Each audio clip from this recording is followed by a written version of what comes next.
vaccine that was eventually used by the public? Yes. Okay. Which ones?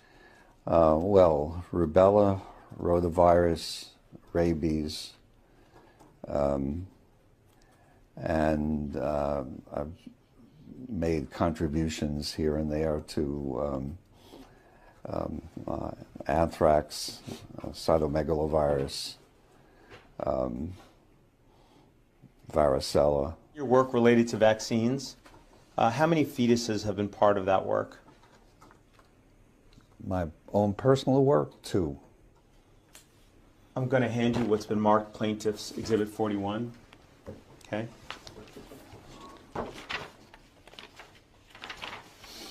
Are you familiar with this article, Dr. Plotkin?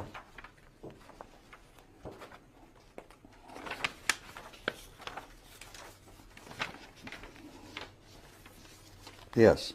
Okay. Are you listed as an author on this article? Yes. Okay. This study took place at the Wistar Institute, correct? Yes. You were at the Wistar Institute, correct? Yes. How many fetuses were used in the study described in this article? Quite a few.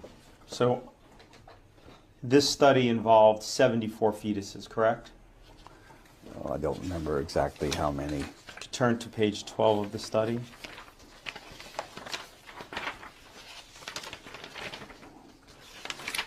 Yeah, 76. 76. Mm-hmm. And these fetuses were all 3 months or older when aborted, correct? Yes. Okay. And these were all normally developed fetuses, correct? Yes. What organs did you harvest from these fetuses? Well, I didn't personally harvest any, but a whole range of tissues were harvested by co-workers. Okay. And these pieces were then cut up into little pieces, right? Yes. And they were cultured? Yes. Okay. Some of the pieces of the fetuses were pituitary gland that were chopped up into pieces to okay, included the lung of the fetuses? Yes. Okay, included the skin? Yes. Kidney? Yes. Spleen? Yes. Heart? Yes. And tongue?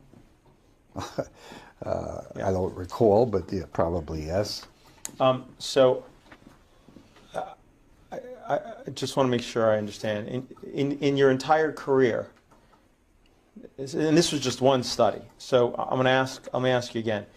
In your entire career, how many fetuses have you worked with? Well, I don't remember the exact number, but quite a few when we were studying them originally, before we decided to use them to make vaccines. Do you have any sense? I mean, this one study had 76. How many other studies did you have that you used aborted fetuses for? Oh, I don't remember how many.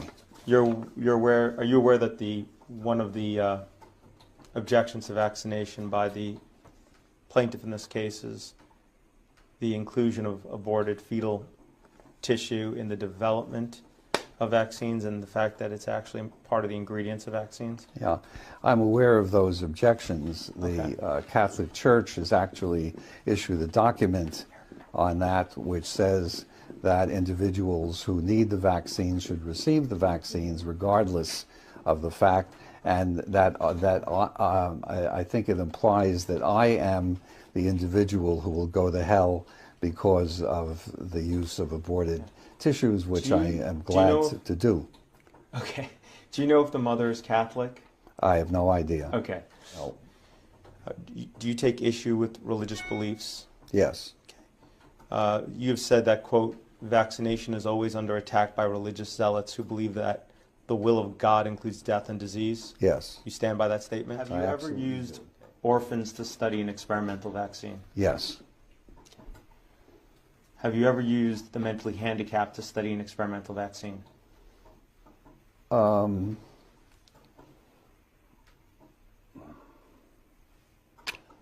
don't recollect ever doing studies in mentally handicapped individuals. At the time, in the 1960s, it was not an uncommon practice. There's an article entitled Attenuation of RA27.3 Rubella Virus in WI38 Human Diploid Cells. Are you familiar with that article? Yes.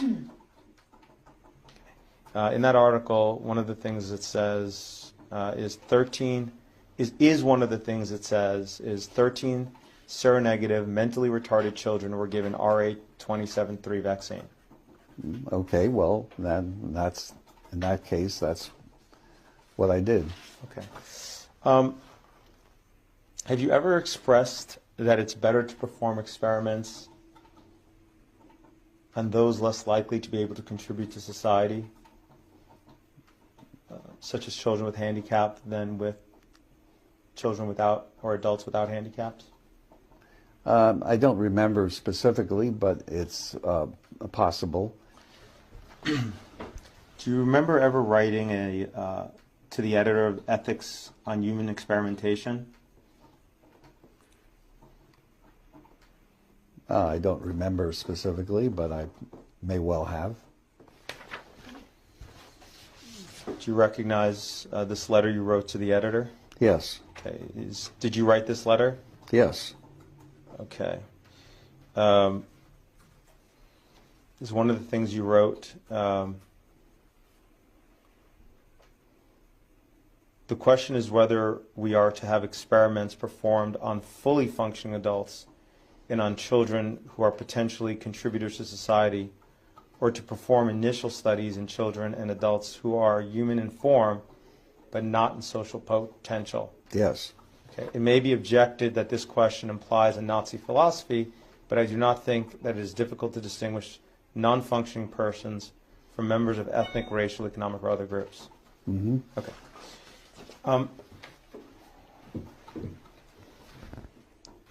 Have you ever used babies of mothers in prison to study an experimental vaccine? Yes. Have you ever used individuals under colonial rule to study an experimental vaccine? Yes.